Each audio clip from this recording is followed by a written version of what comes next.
Weencast, a Ween podcast with Shane and Rory.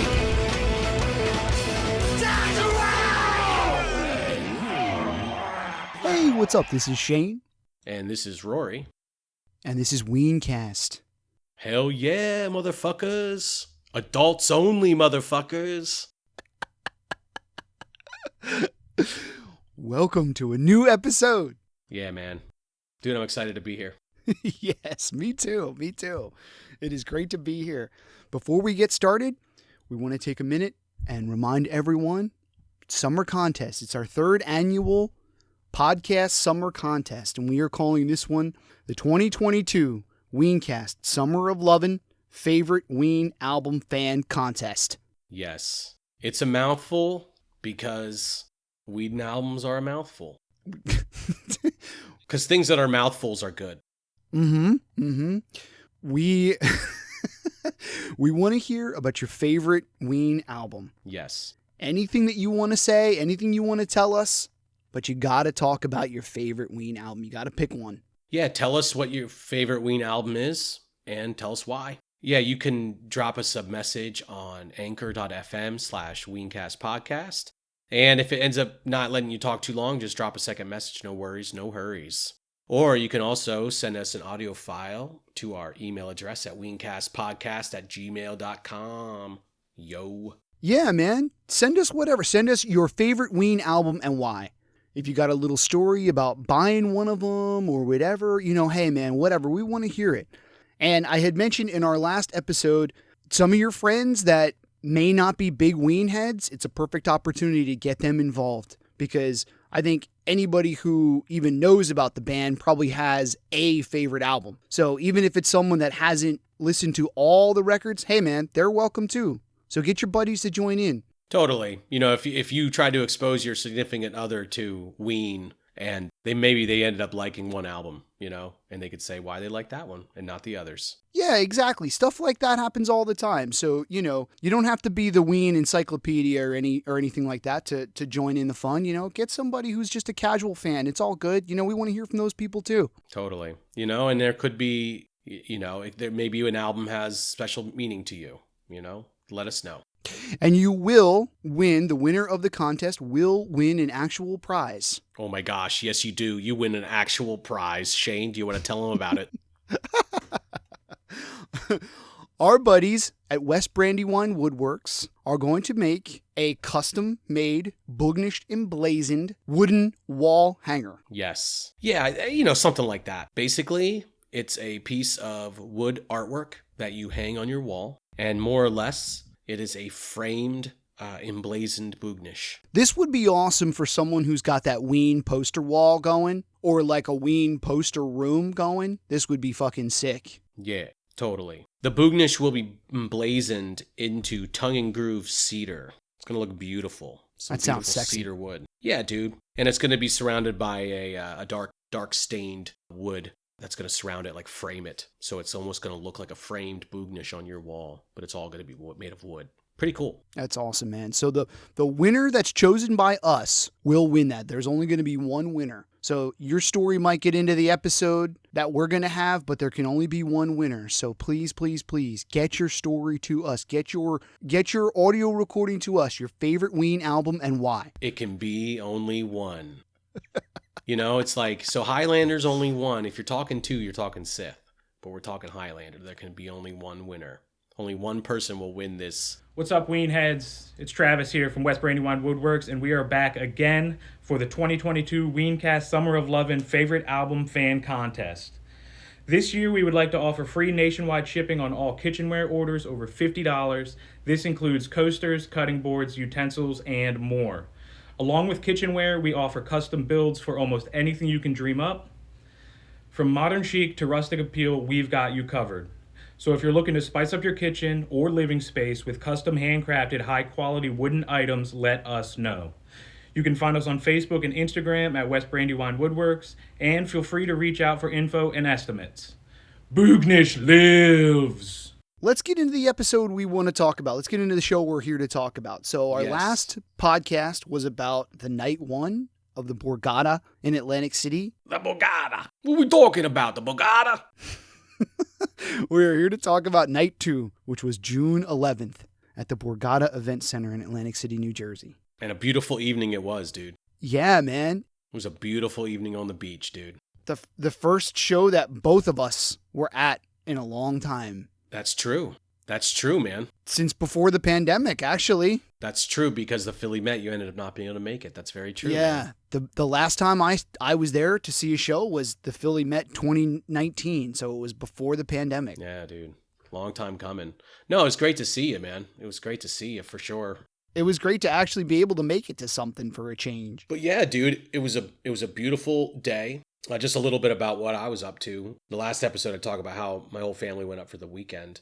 So we did a little bit of the boardwalk in Atlantic City with the boys. They mostly wanted to ride that tram up and down the boardwalk, so they loved that. And we did a little rainforest cafe. It kind of freaked them out that the thunder goes off every 30 minutes and it gets all dark in there, and like, and you walk them around and like disturb people's lunch because the kids want to see all like the animatronic like gorillas and stuff. Yeah. You got to see the rest of the restaurant. And so you're sort of like giving your kid a tour of it while like people are eating their dinner and lunch. So that's kind of cool. But yeah, we were chilling and it was a beautiful day. And I'll hand this over to you because, you know, I'm in Atlantic City chilling, and I know that you were getting yourself geared up to come on down. Yeah, man. So basically, we had sort of planned that my brother Craig and I, Craig's been to a bunch of Ween shows with us, and I had asked him, you know, when this was announced, like, do you want to go? You know, I think I may have attempted to put both nights together, but it was just like, I think between both of us, we kind of agreed, like, no, like, let's at least just go to Saturday. That'll be a lot easier and keep the wives happy, all that nonsense. Well, you start to be, it starts to get to be a little bit further away for you at this point. It's still like within your like sort of radius, but to do like 2 nights and go back and forth or like whatever, it ends up being like yeah, a bit much to be like, we're going to go back and forth. And then you have to like deal with all the hotel and shit. And like, it becomes a bigger deal. You know, my brother had said something about getting a hotel room, and I basically just said, like, dude, don't worry about that. Like, I'll just drive us down and drive us home. But Rory's right. It is kind of like a far enough trip that, like, you don't want to have to do it all in one day. So he had said, well, like, you know, should I get a hotel room? I said, dude, if you can find a room for us, great. So I went and picked him up pretty early in the afternoon, and we had a pretty pleasant ride down. You know, we went pretty much right through Philadelphia, and since I picked him up in and around the Reading area, it was sort of like the way we always used to go to Philadelphia. Yeah. I'm kind of used to being on the Lancaster side now, so I usually take the Turnpike. So this was sort of like the old way, like we always used to from our hometown. Oh, down 422? Down 422, exactly. Oh, nice. So I haven't done that drive in, I couldn't even tell you how many years, dude. I mean, and that was really fun, actually. It was like, you know, an old school kind of time, you know, because there we are, him and I, and you know, the way we always used to drive down to Philadelphia. So it was kind of a throwback, you know? So that was fun. Yeah, dude. And we found our hotel fairly easily and everything. I have to say, it was not a 4-star hotel, but that's what made it really fun. It wasn't measured in stars. Right. You know, my brother was telling me he was looking for stuff that was far away enough from Atlantic City to just be like safe and clean. You know what I mean? And I understand exactly what he was saying, and this fit the bill fine. There was nothing like sketchy about it, about the area or anything like that. Everybody that was staying there, you could tell it was just like, all right, it's a cheap hotel, no nonsense. There was no ruckus there or anything like that. No ruckuses? There was no ruckus, no rowdiness, no nothing. You know, it wound up being really great, actually. Certainly, if you're in the wrong part of it, if you're not staying in a casino in Atlantic City, you may end up in one of those hourly hotels. You gotta watch out for that. No, it wasn't anything that seedy. That's good. the seed factor. So it was totally fine. I can't remember the name of it off the top of my head. Something like Great American or something. There was 2-3 hotels right next to it that were almost like the exact same thing, just different colors. You know, like this one's painted this color and that one's painted another color. It's like, hey, whatever, man. I'm not asking any questions. It's cool. You know. So once we got down there, we gave you a call and we sort of just put it together like, okay, you know, we'll meet up at such and such time. My brother and I just went, grabbed something to eat quick, and then we met you in the Borgata parking lot, in the parking garage. Yeah. I don't remember exactly what time, but we didn't get there too early. My first night experience was it was so easy to get in. There was so little crowd that, and I wasn't planning on purchasing anything, so I didn't need to like rush to the merch. So it was just like no reason to get there too early. So we got there just literally not too much before the band was supposed to start. And yeah, dude, you know, the Borgata. Dude, it's a nice place. I'd never been it until the weekend. I mean, it's clean and nice. I mean, you know, roll some dice, you know. I think I may have been there one other time just to see it on a trip to Atlantic City and just to see like what it looked like and stuff like that. So, well, the last time I saw Ween in Atlantic City, it was the House of Blues. Right. And the Showboat. Well, we were there in enough time at the Borgata to walk around a little bit. So we had, you know, walked around the casino floor, not really to like see anything or go to any of like the little shops or restaurants or anything like that. But I was pretty much just on the hunt for other Ween heads and handing out the podcast stickers. So yeah, dude, you did a pretty good job of getting rid of those stickers. Everybody was really nice. And, you know, this is kind of one of the first times there was a lot of people I think were under the impression that I was trying to do like a sticker for sticker exchange, because there was probably about 10 people or so that like I just handed them a sticker. I'm not expecting anything in return. And they'd be like, oh, cool, here, and gave me a sticker back. So I have I'll take a picture of them. I have a little mini stack of stickers that people gave me of just random stuff. Like one of them was Betty White giving the finger. Yeah, dude, that's cool. Just like cool little. There was one that has a Dave Chappelle and like just like why are you giving me this? But I think it's just like, oh, you're giving me a sticker, I'll give you one back. And it was like, okay. You know, like, that's cool, man. Hey, however it rolls. Yeah. So there was a lot of people that were really nice, and everyone was, you know, that we gave stickers to said thanks and, oh, cool, I'll check out the show and stuff like that. A quick shout out to, I hope I'm saying his last name right, Philip Armentrout, which I think is like Mike Armentrout from Breaking Bad and Better Call Saul. Fucking cool dude. We got to run into him upstairs outside of the merch booth there as we were hanging out talking to people and bullshitting around. And that's one of those dudes that I've seen on like the Facebook groups and stuff for years, man. Years. Mm-hmm. And that was the first time I actually got to meet him. I picked him out as soon as I saw him. I was like, Phil. You know, so actually getting to meet Phil. So shout out to Phil, man. I hope you're listening to this. And then we went in and I got to see the room for the first time. Rory, you were there from the night before, and you were explaining to us in the last episode that the first night there was a curtain, but this night there was no curtain. The curtain was pulled back. So basically, it's just a big open room. I mean, you know, the kind of thing that to me, it was the kind of thing where you could have like a big sales conference in or so. I mean, it's just literally like event center. Dude. I mean, this wasn't just like a concert venue. You could have anything in that room. Yes. You could have, it's an event center. And so this is actually the Borgata Event Center, I believe is the name of the actual venue. Right. Not very sexy. You could have a table tennis tournament there. You know, you could fill the whole fucking floor with table tennis tables. Sure. Easily, you know what I mean? yeah, You can do whatever you want. One other mini story real quick. You know, we had got in the room fine and everything.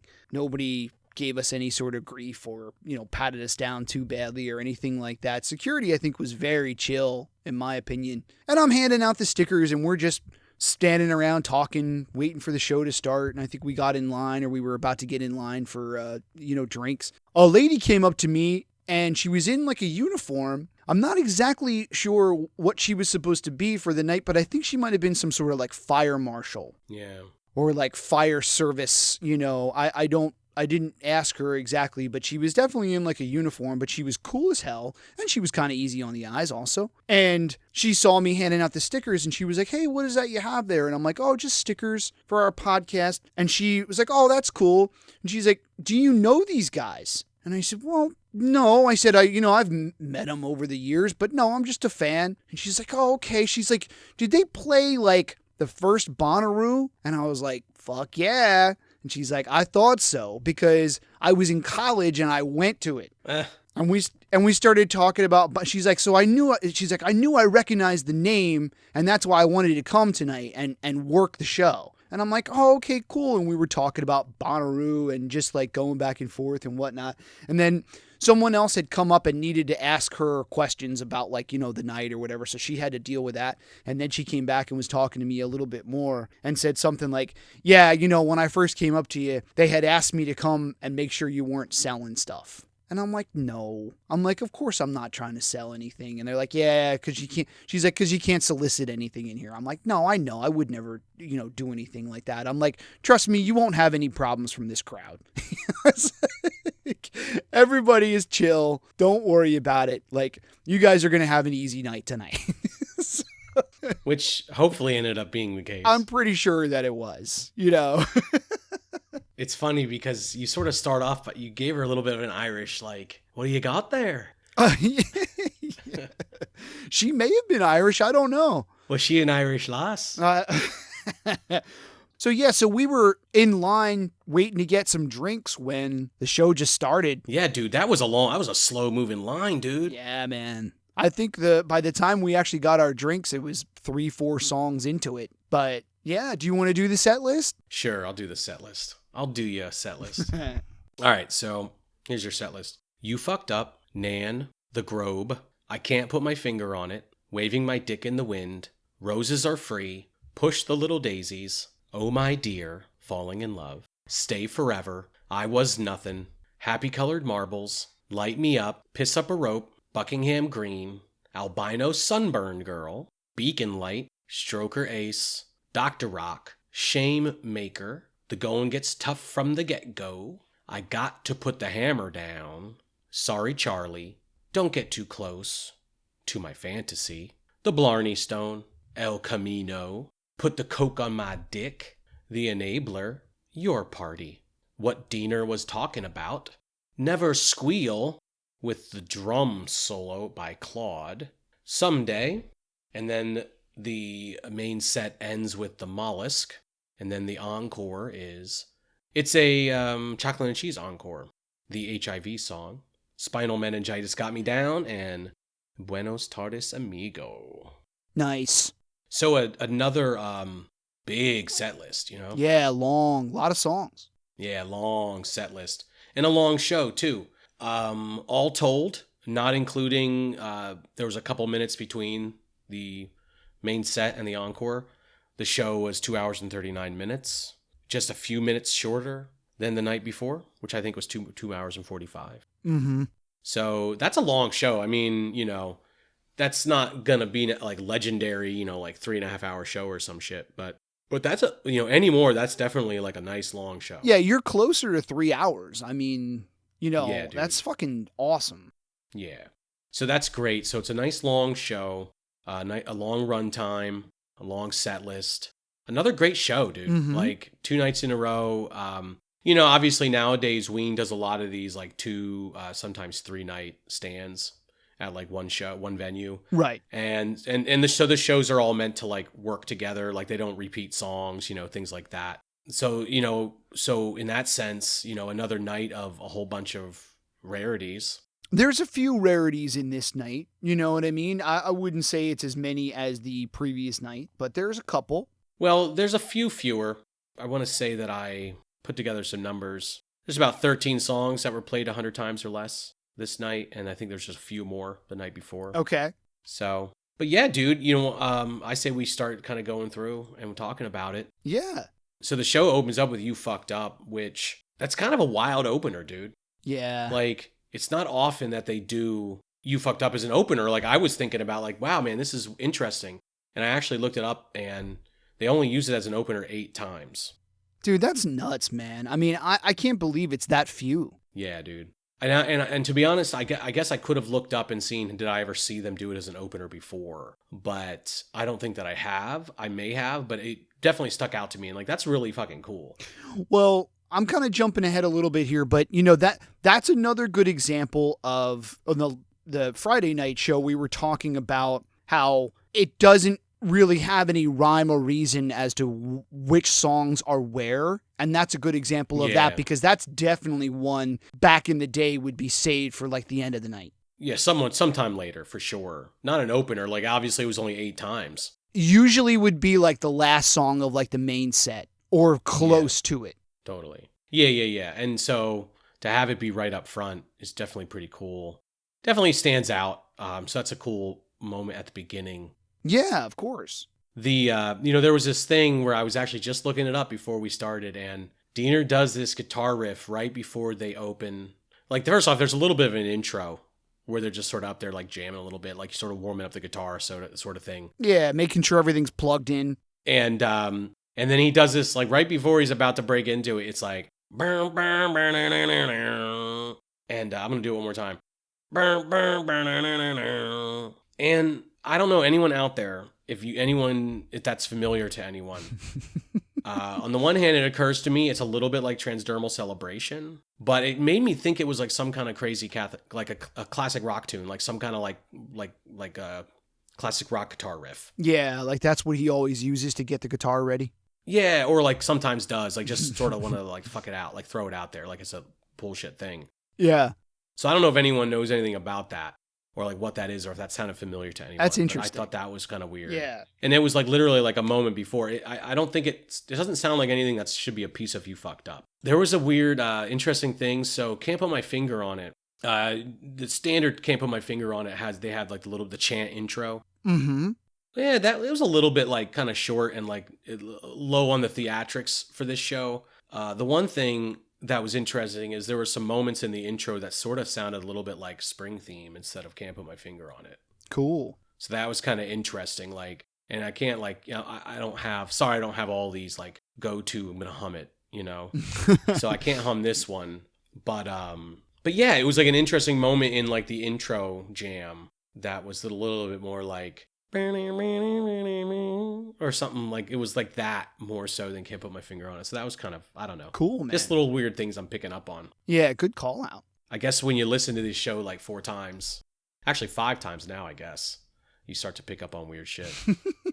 Dude, a huge highlight for me, a little bit early in the show, Oh My Dear, I Must Be Falling in Love is totally fucking awesome. Yeah, man. 7 times all time. Oh my dear, I must be falling in love.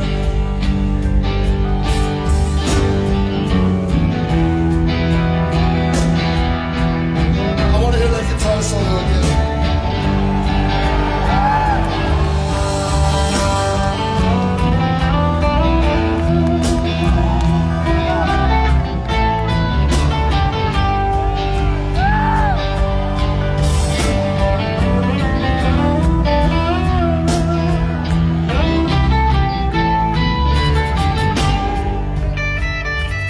It's interesting. I have heard it before, though. I can't pull it up, but like it wasn't the first time I ever heard it, even though it's only played 7 times. So that's kind of interesting. Yeah, I think maybe we might have heard it like one other time before this. I probably not more than that. I think I've heard it before too. Oh yeah, dude. So, Oh My Dear, Must Be Falling in Love. I'd only heard twice, and the last time, and this might be the same for you, man, was 2004 Philadelphia Jam on the River. Okay.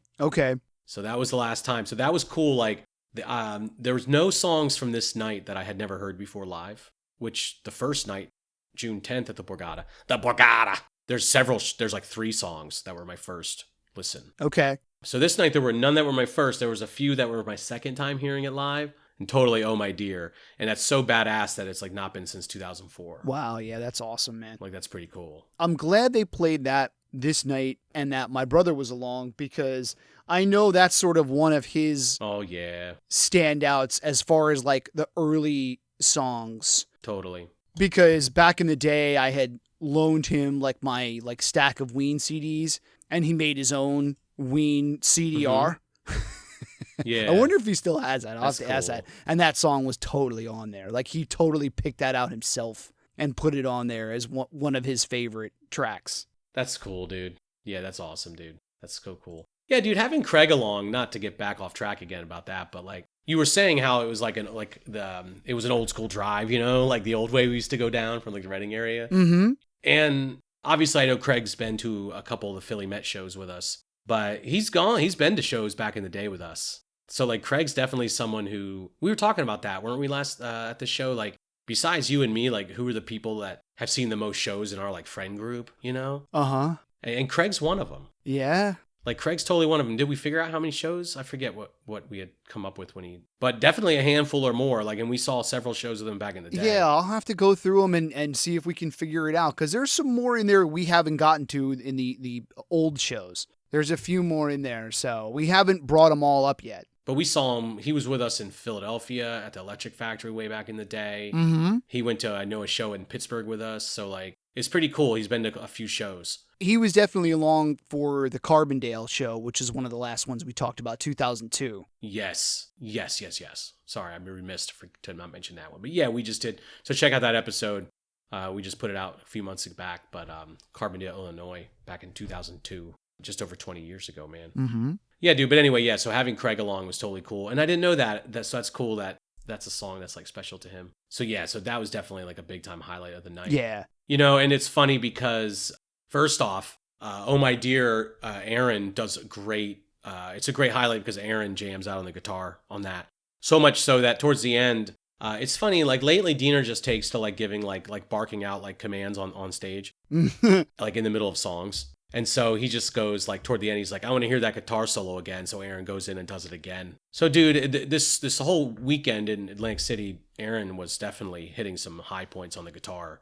So that was pretty awesome. Fuck yeah, man. As well. So yeah, dude, a nice old school tune, very rare, very sweet. And then it's funny because going into the next tune, Diener's like, we're going to just keep playing some love songs. And it's funny. Now, this is very interesting, and this is for all the Ween fans out there. But he says something I think is very important for people to hear. Diener says, and this is between Oh My Dear and Stay Forever, by the way. He says, we're just going to keep playing some love songs. And then he kind of says, something brown. But he might be responding to people in the crowd or something. But then he says, it's not that. He says, everything's brown. Something brown. That's right. Well, I know, not that. Everything's brown. All right, I'm deep in the thing here. And I want to say that. I'm pointing out what he said there because people talk a lot about what does brown mean. Like, I see that on Facebook. People ask, like, what does brown mean when it's talking about brown? Uh-huh. All right. And this is not the moment for us to dive into it. Maybe that can be a whole episode. Oh, yeah. But like, I just want to point out that I feel like brown encompasses a lot more than what some people think it does. I think some people think that brown is solely songs that are like real dirty and gritty and, you know, grungy and, you know, like dirty, you know, in whatever conception. I don't think so. I think that that's not the case. And I think this is a perfect example because he says, he's like, we're going to play some love songs. He does 2 in a row. This is Stay Forever. And he's like saying, this is brown. We're going to play something brown. So there you go. Diener thinks that Stay Forever is brown. Fuck yeah, man. So I thought that was huge. That's pretty huge. So anyhow. I think this was the first time I had heard I Was Nothing. Well, I know that it is because I haven't seen any of the shows since, you know, like I said, before the pandemic. Yeah. And this was one that they just started playing again in the last, you know, year or so. You know, it kind of like is one of those songs where it's like, it is what it is. It's definitely a Diener song. You know, it's kind of that more like simple, just dirty. But you know what? It's hard to dislike. How about that? Is that too harsh? It's hard to not like it. It just is, you know?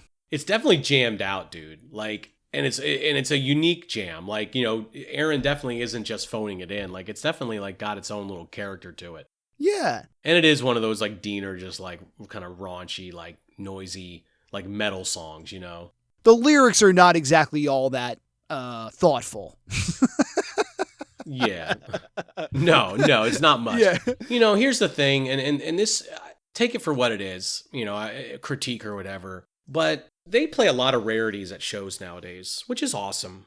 I'm not, I'm totally not complaining. But like, I will say that sometimes you notice that some of the like songs that are just like, oh my God, they never played this live before. Like they haven't played this live in 25 years, or like, oh, they've only played this 10 times. A lot of those songs, it's kind of like, if they were better songs, they might be played more live. You know what I mean? Like, that's not meant to criticize any of these songs. Mm-hmm. But like, if this was like a top shelf like Ween tune, wouldn't it be played more often? Right. Maybe. Right. Nah, I don't want to discount anything. And a song like Oh My Dear, only 7 times, like, obviously, I think that's a beautiful song. And also, some of this is my style. Like, what's my style? But anyway, I just noticed that it's like, Bumblebee from the first night. It's kind of like, maybe there's a reason why it's never not played much. Well, this is essentially like a new song, because I think it was something from like way, way, way back in the day, like an old, outtake or B-side. I'm not, off the top of my head, I'm not exactly sure where it came from originally, but I think it was one of those like really old ones that they like unearthed. Gotcha. So, I mean, for all intents and purposes, it is new. You know what I mean? So Totally. it's just only been played live the last like year or so. So it's kind of like, we have yet to see like what they're really going to do with it. Is it going to be, true. is it going to become like a jam out? Could be. You know what I mean? And why not? It should. Well, I sort of think about like, oh, how many songs were jammed out at each show? I don't have the number right in front of me, but this was one of the ones that I sort of considered to be more of a jam, and it's, I feel like a jam has to be more than just Diener doing a solo. Right. And to be truly a jam song. And I feel like this song kind of gets to that point. So that's cool, because they don't jam out a lot of songs necessarily, especially lately, I don't feel like. And yeah, dude, it's a totally, for me, it wasn't quite as big for me because I just heard it at the Philly Met. Right. And so it was like, oh, I had just heard it at the last show I was at, like 2 shows ago. So yeah, a little bit different for me. But yeah, dude, Happy Colored Marbles got a nice Glenn shit going on. He's doing this thing in the middle. Glenn Spacey guitar, jamming out a little bit, and Diener says, "We're going through a sequence."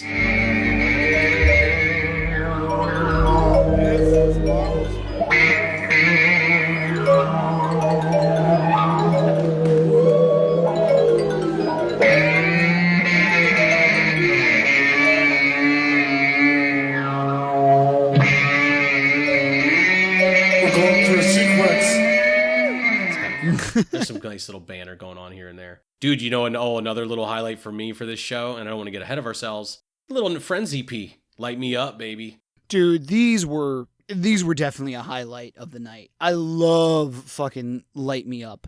And, these really haven't, now they've probably been here and there, like, over the last few years. But, I mean, I don't think I had heard these since back in that time period. So, like, 05, 06, definitely before the La Cucaracha stuff, because I remember when those were new. And, I think Light Me Up especially was kind of like a retired, it was kind of like a song that was just sort of like, you didn't know if that was ever going to come back. So that's definitely a standout for me for the night. Totally. No, it's a good tune, I'm with you. I want to say back in the day, it would come around here and there. It's a cool one.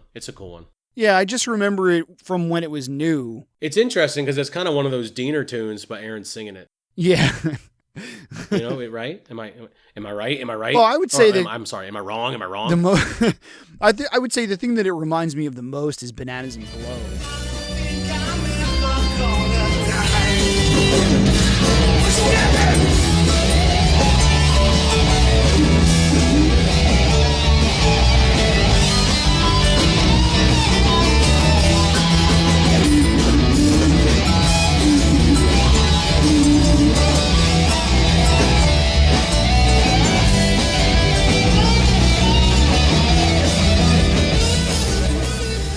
So it has that sort of like Latin, sure. Cuban kind of thing, Sure. But I definitely Cuban metal mix. I definitely for sure see it as being autobiographical for Aaron. Oh, totally. Yeah, that's true. Oh man, you just rocked my soul. Yeah. You just shook. I'm shook. Damn, dude. Because I don't think I'm ever gonna die. Damn, you just took us down a road. I always felt that way about that one. It's like, that's Aaron talking right there, man. No, you're right. No, absolutely. That's a great point. But also from that, like, do you remember when the song? I want to say like maybe the first time that we had ever heard it was like 930 Club, like 2004, maybe. Yeah, coming out of that time period is interesting. Yeah. When it was sort of still like invincible. The cracks in the veneer were showing, you know? Yeah. We're heading up on almost the 20th anniversary of Claude's accident. Mm-hmm. But we'll spoiler alert, we're going to get to that later in the summer. Yes, sir. I was doing my Borgata that comes from this part of the show. So after Piss Up a Rope, I don't know who's saying what, but they're up there just like, Borgata! It's crazy! What you fucking want? What you fucking want, Borgata? Yeah. Winded. Borgata. It's crazy. Hey, what the fuck you want? And it's just like, there's sort of this recurring theme, just like the seediness of Atlantic City and like the Jersey, like really ridiculous like Jersey accent or whatever the hell they're doing up there. Borgata, it's crazy. That was pretty good. I think it makes total sense. Yeah, that's awesome. Beacon Light. Yeah, man. Is another, I would say this is one of the big highlights for me. Dude, Diener's solo is pretty incredible. It's like 3+ minutes long, and he's just shredding it on this ridiculous like Beacon Light solo. Yeah. I love Beacon Light, man.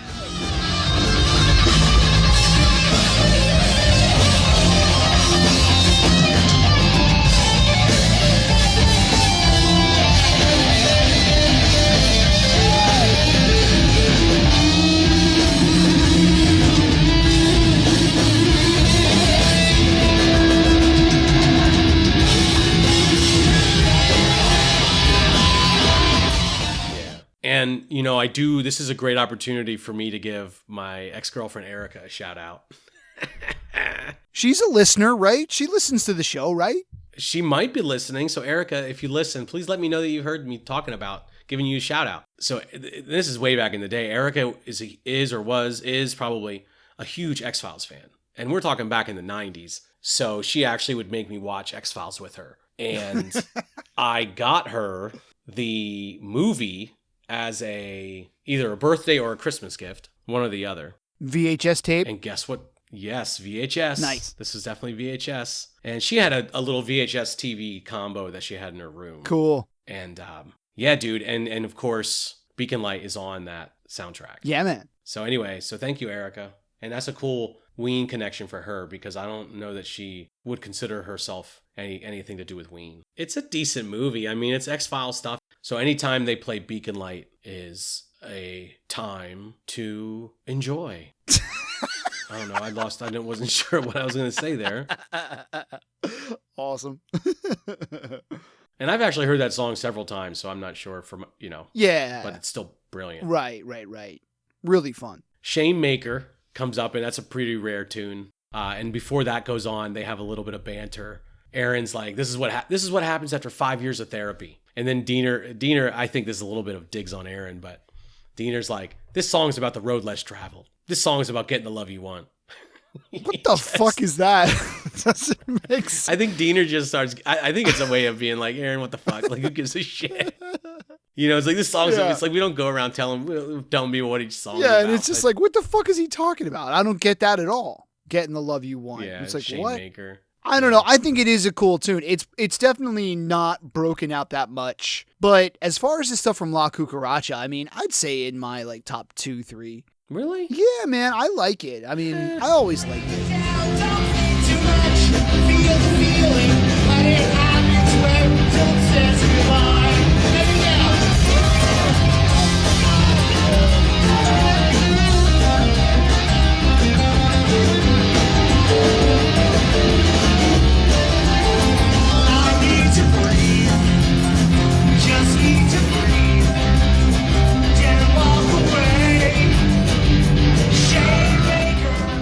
I would put it somewhere in the middle. I mean, because I got Woman and Man, Your Party, Object. I would put all in front of it. And, you know, I like Friends from the Friends EP better than I like it from La Cucaracha. Yeah, I'd agree with that.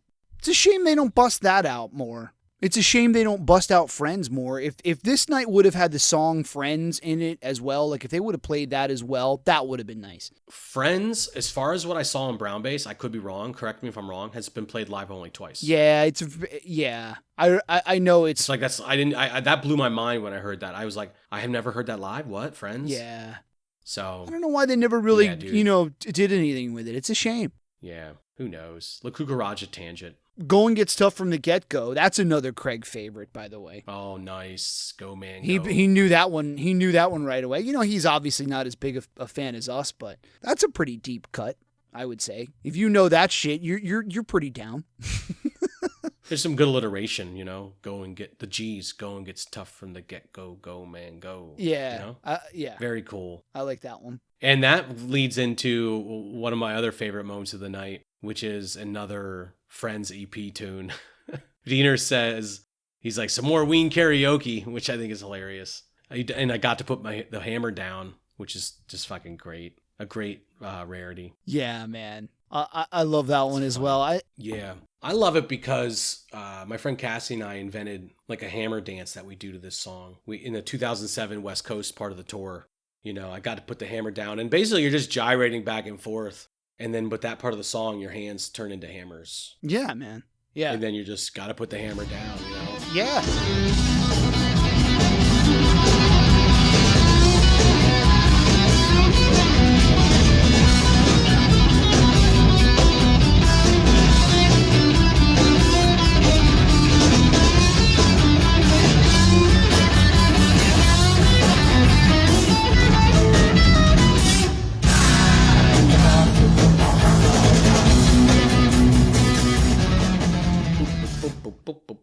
It almost like has like a 80s video game vibe. You know what, dude? I'm just looking at Brown Bass now. This was the first time I've ever seen that. Wow. That was the first time I've never seen that before. You know, I want to say, I don't know exactly the last time I saw it, but when I saw 3 shows in a row on the West Coast part of that La Cucaracha tour. Right. And I'm pretty sure it was played right. a couple times on that. Probably like 2 nights in a row. Well, if you think about it, that was like, you know, the year after. So right. It was like, that was a Friends EP and La Cucaracha tour, right. sort of, you know? Right.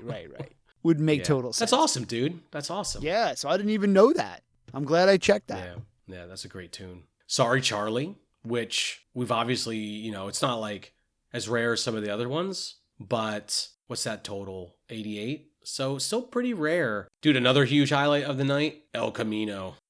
Yeah, man. El Camino is definitely a standout. And I was wearing my El Camino shirt. I know, dude. So that was great. Like, no, that's one of the funniest things of the night. So you should tell that story. It's not really a story. My wife had gotten me I think it was for my birthday last year, a couple of Ween shirts. And it's one I never really like saw. I think it came from someone on Etsy that someone was making Ween shirts. And it's just this yellow shirt with a hot rod on it. And across the top it says blazing down the road, I think, and then it at the bottom just says El Camino, and it's just like this hot rod with a little boognish head, like the guy is the little Ween guy is in the car, and it's just like a ridiculous shirt, and it's just like I gotta wear my fucking El Camino shirt tonight. So there was a few people that were just like, oh, cool shirt and whatnot. But when that song came on, there was like 4 or 5 people that just immediately like came up to us and were just like, yeah, and I'm just like waving at everybody, just like, fuck yeah, man. Yeah, dude. No, that was classic. Like people walking by, like on the way to the bar, being like, oh, dude, El Camino shirt. Yeah. Yeah. Dude, and going into it, because I was there the night before, well, we both could see the set list, but we could see that it wasn't played. So I remember telling you earlier in the night, like, there's a fair chance that we'll hear it. Right. Right. It wasn't guaranteed. So that was great. No, and so first off, that's like obviously a really rare tune. And then also, I think 106 times total. Mm-hmm. But this was like an extra special jam because they just started basically making every verse into something to do with the Borgata. Yeah, in the middle of it, and I wrote it down, Borgata, Borgata, won't you come with me to the Borgata? I'll eat your pussy inside the Borgata. Yeah. Borgata,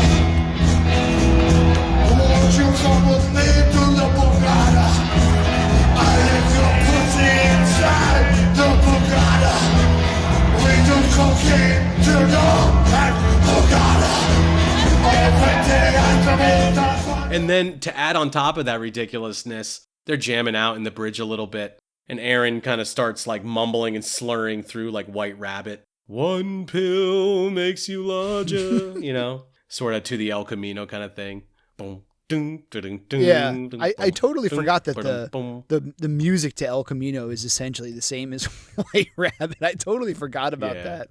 So that's a sweet fucking sweet fucking track. Yeah, man. Put the coke on my dick is another one, and this is funny because I don't know if this was on the set list originally or not, but Diener plays it off almost like it's spur of the moment. He's just like, I got an idea. Let's put the coke on my dick. Right. And he's like, getting the spirit, right? Getting sleazy at the Borgata. So they were totally just always playing that up.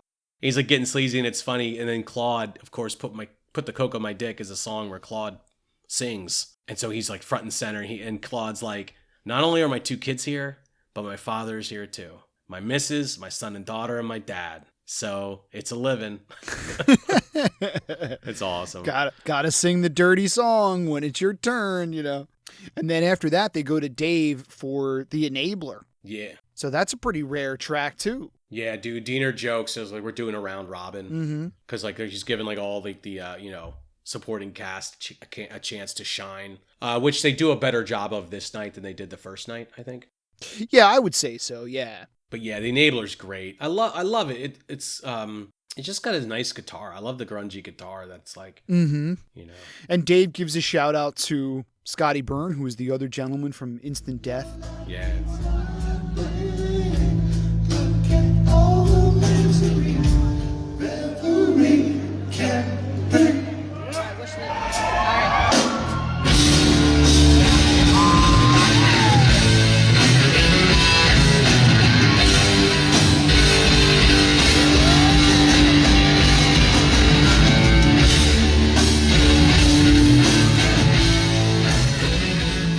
Another huge highlight of the night is the Never Squeal going into Claude on the drums for an extended solo. Yeah, and man. then going back into Never Squeal. And you know, I don't know if it was planned, but he's doing his drum solo, which we've seen a couple of times. You know that that he'll do Never Squeal and then do the long drum solo. Yes. But I think what happens is one of the sticks either breaks or he drops it. So then he winds up just throwing the other stick on purpose. Like you just see him throw it up in the air and then just starts doing the drums by hand.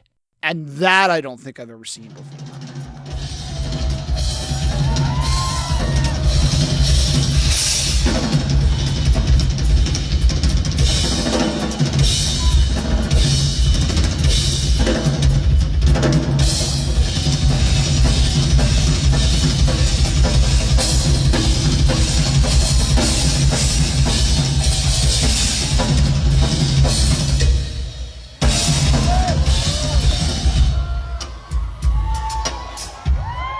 I think I might have seen him do the bongo style. But yeah, dude, that was awesome. The whole thing of him is about 7 minutes, so he's just going to town. Yeah, man. Fucking totally sick. And so, you know, it's funny. He loses the stick in the middle of it. I think he just loses it. I don't think he breaks it, but I'm not sure, I guess. And yeah, dude, he just recovers by he eventually throws the other one. You know, he's just like, all right, I'm just going to do the bongos. So it's badass. And I actually looked it up. And so, you know, and of course, always shout out to Brown Bass because we're always citing their information. The drums was done 62 times, which is rare. But if you dig in deeper, you realize that not all of those are drums in the middle of Never Squeal. So the drums as part of Never Squeal is actually 49 times. Okay. And then I actually then looked that up and dug a little deeper, that I have seen him do the drums in the middle of that 3 times. That was my third time. Okay. Wow, man, you're really digging deep. Dude, man, I'm digging deep, man. I'm laying it all to bear. Well, Brown Bass is the shit, dude. Yeah, and it's great. Yeah, and I mean, I guess as far as the set list is concerned, it was sort of like the last highlight. You know, you got Someday, and then they bring around to the Mollusk. I know that's another standout from my brother. I'm pretty sure that's his favorite record. I think some of the songs that they played the first night he would have liked to have seen like Golden Eel and, you know, a couple of those Mollis tunes. And then the encore, as you mentioned, was, you know, just all chocolate and cheese stuff, HIV song, spinal meningitis, Buenos Tardes. A little disappointing on the encore, to be honest. Well, you know, Buenos Tardes, I mean, at least it's nice and long. You know, that's kind of one of those for us. It's like, okay, you know, been there.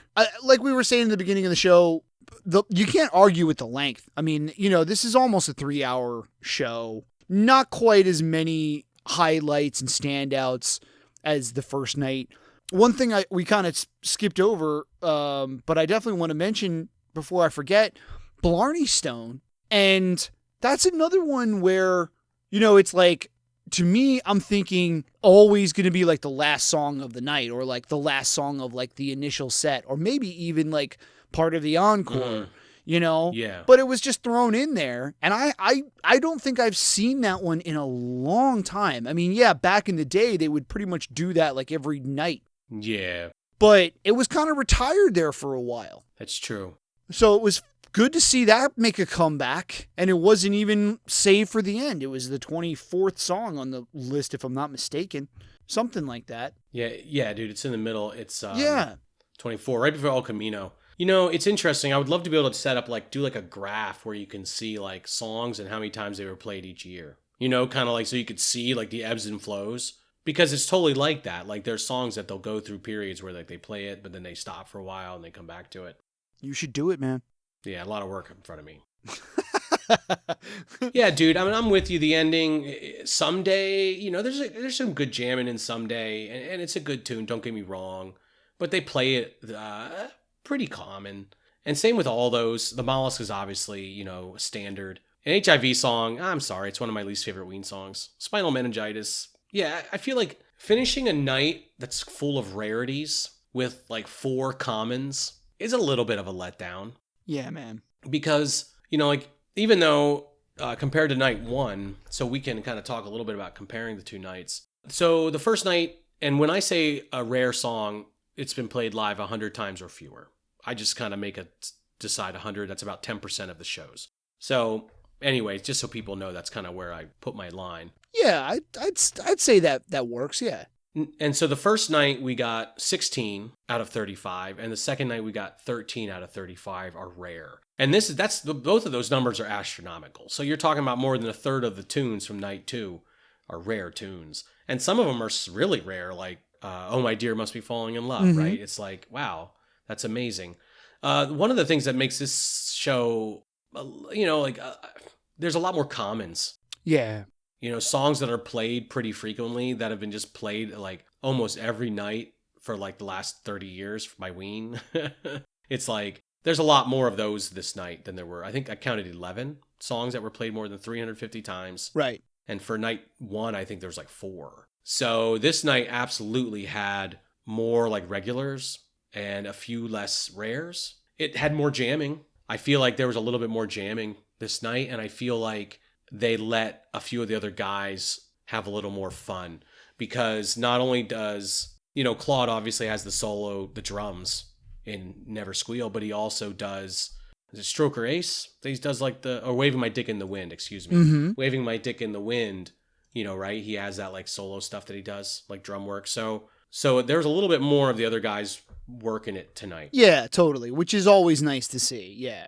You know, one thing I want to step back really quick. Buenos Stars Amigo, to finish it. I love the song. But I just felt like it was a little bit of a weak version. It was almost like, let's just get out of here a little bit. Aaron, lately he's been doing so much guitar work, solo work and stuff, and really looking amazing on the guitar. But he doesn't really do much on this song. I was expecting them to duel out a little dueling guitars. Yeah, that would have been nice. You know, like an extended bridge solo. Yeah. And they don't really do that. Aaron just kind of sits back and is content to let it be. So that was a little bit of a letdown, like I said, to kind of have the show end the way it did. Right. But it was still a great, fantastic show. You know, if I'm being honest, I would say the first night was better. So I'm sorry, Shane, because I know that you missed that one. No. I mean, it's pretty, you know, it's pretty hard to argue that, you know, this night was better than the first one. I mean, there's just too many highlights from, you know, night 1. And it leads me into a broader topic. I mean, this would be a good topic for a whole episode sometime, when you're talking about a 2-night run or a 3-night run, not just with Ween, but, I'm also a big Fish fan and a lot of bands, you know what I mean? There's a lot of jam bands, especially who will do like 2 nights in a row or 3 nights in a row. It is something to kind of like think about is like, is night 1 always better than night 2? I feel like this night, I don't know if suffered is the right word, but like, I feel like it was a little too relaxed. And it got me thinking because it's like, all right, well, we know that some of the people from night 2 were there for both nights. So it's like, Yeah. okay, the energy is already going to be kind of lower because you have those people who were like, I was just here last night. Okay. Now they're going to see a completely different show, but it's just not going to have the same kind of like energy. And same thing with the band. Are they going to be as like, not that the band, phoned this night in or anything like that, but just in general, if you're talking about a night 1 versus a night 2, it's almost like, well, we just did this last night. With a 3-night run, same thing. It's like, which of those 3 is going to be like the standout? Now, when it comes to the set list, I feel like when Diener's making up the set list, I think it's mainly a Diener thing. He said a bunch of times that it's his responsibility to make the set list, okay? I feel like what he probably does, if he's doing 2 nights like that, is the first night will be that, okay, let's get some of those oddballs and some of those like things we haven't played in a while, da-da-da-da-da. Then I've got plenty of room on my second night or third night for my go-tos. Mm-hmm. You know what I mean? And those kind of like standards, if you will. Totally. And they're probably not the only band that does that.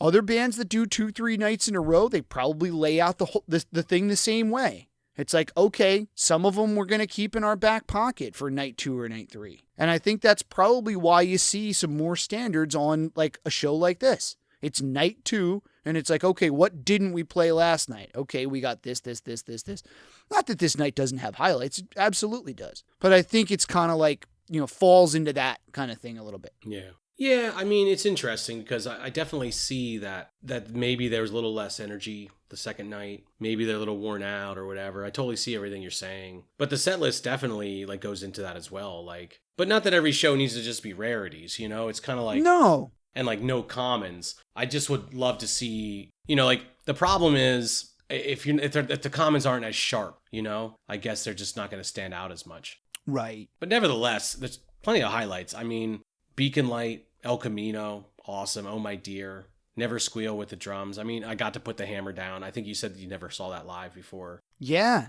So, dude, yeah, plenty to think about. And, we don't want to be, again, I say like critical. I don't want to be overly critical or take for granted. Because there definitely have been playing some pretty great shows, great set lists since the reunion, and like... Yeah. So hopefully that just continues. Because, I mean, this show was great. You know what I mean? It was fun. I'm so glad we got to go. I'm glad you got to go to both nights. It was cool hanging with my brother, which we rarely get to do. Yeah, man. Get the Craigster out of his house. So it's like, I'll continue to go as many times as I can, I did want to bring up one last thing before we kind of finish up for the night. Mm-hmm.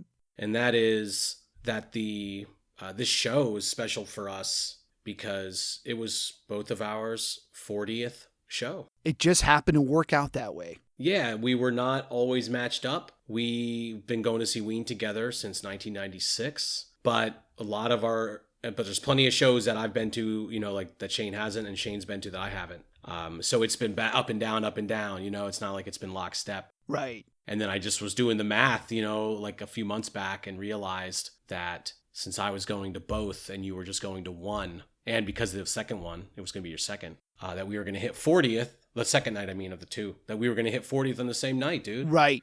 I just think that's awesome, and obviously people out there, like there's people that have probably that I know that there's people out there that have seen like way more than that, 100 or 200 plus, so like I certainly never put myself on the pedestal to say, I've seen more shows than anyone else. But I feel like I'm proud of that number. It makes me think back through all the years of going to see Ween. And, certainly there's some shows that I wish I had gone to, but you can't go back and do it again. Mm-hmm. And knowing what I know now, that there was going to be that they were going to break up, and have such an extended period. Like before that happened, in my head, I was thinking like, oh man, where's this? The sky's the limit. Let's just keep going to see Ween shows. You know what I mean? And like maybe we'll get 50, 60, 100, right? Just like keep going. And then suddenly they break up and it's like, dude, no, And so I just feel like what a treasure to have gotten to 40 when before the breakup, I didn't even like have 35, like I'd given up on 40 when they broke up, right? It's like, well, they're not playing anymore. They're broken up. Right. And it's like, so I'm just glad that we've gotten there, man. And I think it's like a milestone that's worthwhile to kind of take a moment and check in about it. Yeah, man. Well put. I mean, I feel like, we've done a good job of just being like regular people who have gone as many times as we could. And I feel the same way. I look back on, especially looking at stuff on Brown Base and just like, oh man, like why was I not at that one or whatever. But as time goes on, the technology just gets better and better and better, and you find out about things so much easier than you used to. Yeah. And a lot of those shows from back in the day, it's just like, how did I not know about this? And it's like, because it wasn't on a computer or on a phone right in front of my face. That's why. Totally. And stuff like, just things like that you kind of forget about when you're talking about the past. Yeah. I feel like we've done a good job of being at enough shows over the years to sort of have something to say about each one of the specific eras that happened since we got into the band. You know what I mean? Now, we're obviously not as hardcore old school heads as like, the fucking Pod and, Godween Satan and that shit when they were just like a local band, but, the most recent album that had come out when we saw, the country record had just been released. So you're talking about, like it was still sort of like the chocolate and cheese era. So it's like, at least we've seen one or two shows for every one of those sort of eras to follow up until now. You know what I mean? Totally. So it's really fun. It's like, and going back through the set list, like just like this one we're talking about from tonight. Oh yeah, I remember when that song was new. I remember that time period. So like that's really fun. Yeah, dude. No, and the podcast has been a great opportunity to share with people, but it's been cathartic just for my own personal it's fun gratification to go back through and re-listen to shows and go down memory lane. Yeah, man. And we love to hear other people's stories, and that's why we have the contest. So don't forget about the summer contest, people. Yeah, man. Because the podcast, we tell our stories and we talk about Ween shows we've been to, among other things. But this is a chance for you to tell your story about your favorite Ween album. So yeah, I thought I would bring that back around. You see how I did that? Very clever. But yeah, dude, 40 shows. I'm going to keep on rocking. Come to Virginia, man. Play in Richmond or Charlottesville or even like DC would be closer to me. Oh, well, it's all good. So yeah, dude, I guess that's all I got for the evening. If you were at these Borgata shows, we want to hear your thoughts, man. You know what I mean? Was this your first show? Was Friday night your first show? We want to hear your thoughts and your ideas. Hit us up on Facebook, on Twitter. Drop us an email. You know what I mean? Send us an email. Leave us a message on Anchor. We're talking about the contest, but you can leave a message on Anchor and talk about whatever you want. You can just say hello. Just say hello, and we just might use it on the show. And we can try to catch up with you the next show. Yeah, that'd be great. But yeah, dude, no. So everyone, thank you for tuning in, and Atlantic City was a blast. Can't wait for the next, and I know that they're playing Ween shows. There's Ween shows going on like as we speak, basically. So all over the place. They've definitely been like getting it back into tour, so that's awesome. And I'm excited to see when I can figure out the next show. Yeah, man. I go to, if that's maybe the Philly Met next December. I've been trying to go to that every time it I would probably try to go again. Same here. Unless there's something else. Yeah, man. Well, thank you everybody that's listening to this. We love you. Hope to see you next time. Cool. Later. Out. Peace. Rory out.